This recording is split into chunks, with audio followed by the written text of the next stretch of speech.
দুটো, পাঁচটা পটলের উপর তোমাদের সঙ্গে রসা তৈরি করে দেখাবো। কড়াইটা একেবারে ফাঁকা হয়ে গেছে, মানে আমি ভালো করে ডালটা সম্বরা দেওয়ার পর ধুয়ে নিয়েছি। আর এখন দিয়ে দেবো পটলগুলো ভাজার মতন পরিমাণ মতন তেল। আর তেলটা যাতে ভালো করে হিট হয়ে যায়, তার জন্য তেলে হিট হয়ে যাওয়ার জন্য আমি এখানে দিয়ে দেবো একটুখানি নুনটা তোমরা পরিমাণ মতনই দিও, কেন পটলটার ভিতরে কিন্তু নুনগুলো ঢুকবে। তেল আর হলুদ দিয়ে দিয়েছি।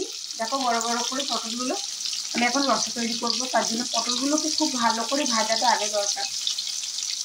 আচ্ছা, আগের বারে আমি গোটা গোটা পটল দিয়ে পটল মিষ্টি করে তোমার সঙ্গে শেয়ার করেছিলাম। যারা যারা এখনও আমার সেই ভিডিওটা দেখোনি তারা প্লিজ আমার চ্যানেলে গিয়ে সেই মিষ্টি রেসিপিটা দেখতে পারো। তাহলে একটু সাধারণ আমন্ত্রণ রইল। আর জিনিসটা শুধু দেখলে হবে না, বাড়িতে অবশ্যই ট্রাই করো। কেমন করলে সেটা কিন্তু অবশ্যই আমাকে জানিও। অনেকের সময় আমার দেখা হয় অনেকে আমার রেসিপি ট্রাই করে, তারা যখন বলে যে বেশ ভালো হয়েছিল, করেছিলাম, বেশ ঘরে সবাই ভালো বলছিল আর কি। তো আমারও শুনে সত্যি খুব ভালো লাগে যে না চলো আমার রেসিপিটা কেউ ট্রাই করেছে আর তার ট্রাই করে খুব ভালো লেগেছে, এটাও খুব ভালো লাগে। তো অনেকেই ট্রাই করে বাট কিন্তু বলে না, এই আর কি। যারা বলে তাদের থেকে আমার শুনে অনেকটা আমিও বেশ ভালো লাগে।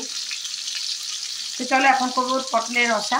পটলগুলোকে খুব আস্তে পিস্তে ভালো করে ভেজে নেবো। এখন এক সাইডটা ভাজতে দিয়েছি, এরপরে ঘুরিয়ে আবার এক সাইডটা ভালো করে ভাজবো। তো দেখো আমি এখানে নিয়ে নিচ্ছি কিছুটা দই। এবার নিয়ে নেবো এর মধ্যে একে একে মশলাগুলো, মানে যেমন এখন নেবো প্রথমে আগে হলুদ।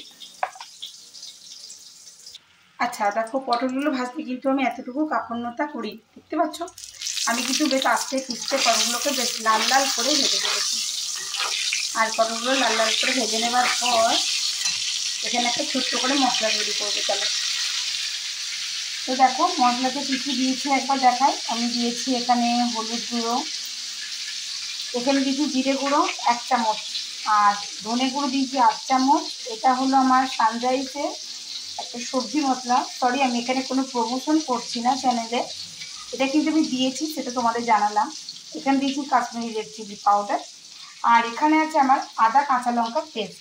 এবার তোমরা ঝালটা দিয়ে যেরকম ভালোবাসো সেরকম অনুযায়ী নিয়ে নিতে পারো অবশ্যই।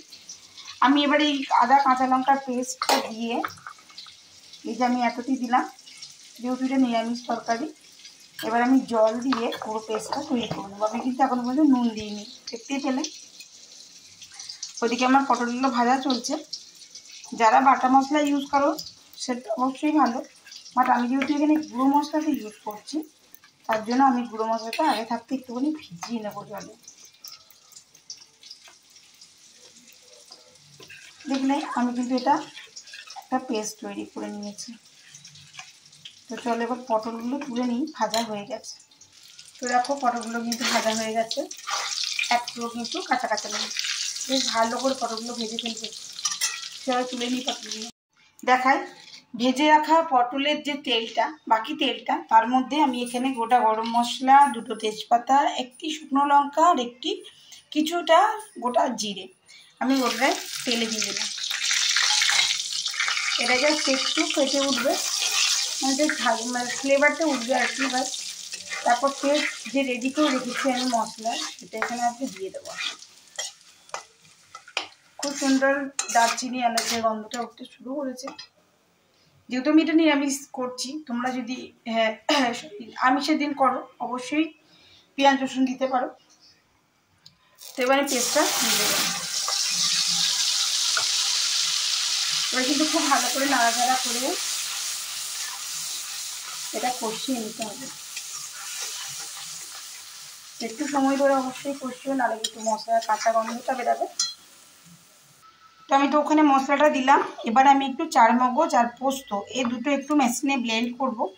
এই যে মশলাটা বাকিটা রয়েছে এর মধ্যে একটু জল দিয়ে আমি ওটা ব্লেন্ড করতে দেবো।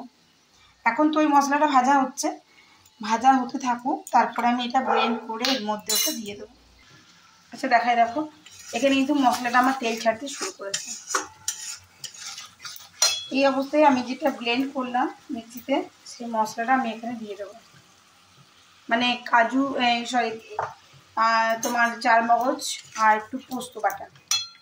তো এখানে পুরো পেস্টটাই আমি দিয়ে দেবো, যেহেতু এক হাতে করে বার করতে পারছি না তার জন্য। তো আমি যখন এখানে চারমগজ বাটা আর পোস্ত দিয়েছি, জানোই তো, একটু ভালো করে নাড়াচাড়া না করলে কিন্তু তলে বসে যাবে। তো আমি এটা কন্টিনিউয়াসলি নাড়বো। এটা থেকে কাঁচা গন্ধটা যখনই বন্ধ হয়ে যাবে তখনই আমি খুব ভালো করে ভেজে রাখা যে পটলগুলো আছে, যে পটলগুলো আমি এভাবে দিয়ে দেবো।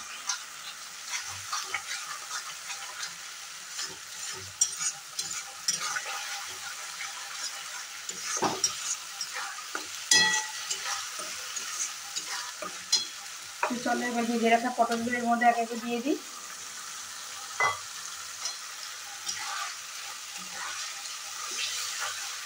এটা দিয়ে এর মধ্যে খুব ভালো করে যাতে মশলাটা পটলের মধ্যেও ঢুকে যায়, একটু সময় ধরে ভালো করে নাড়াচাড়া করে নেব।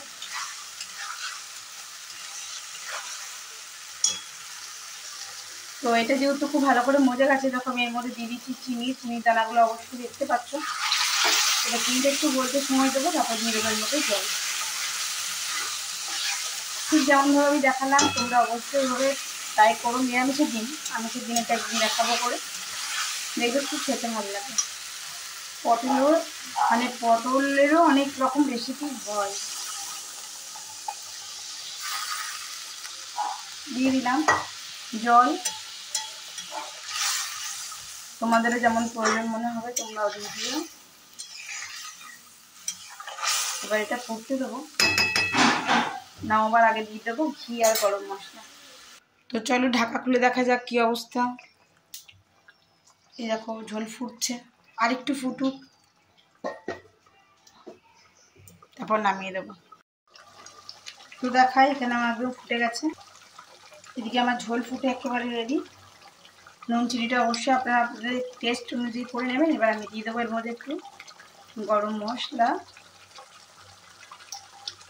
আর দিয়ে দেবো উপর থেকে একটুখানি ঘি।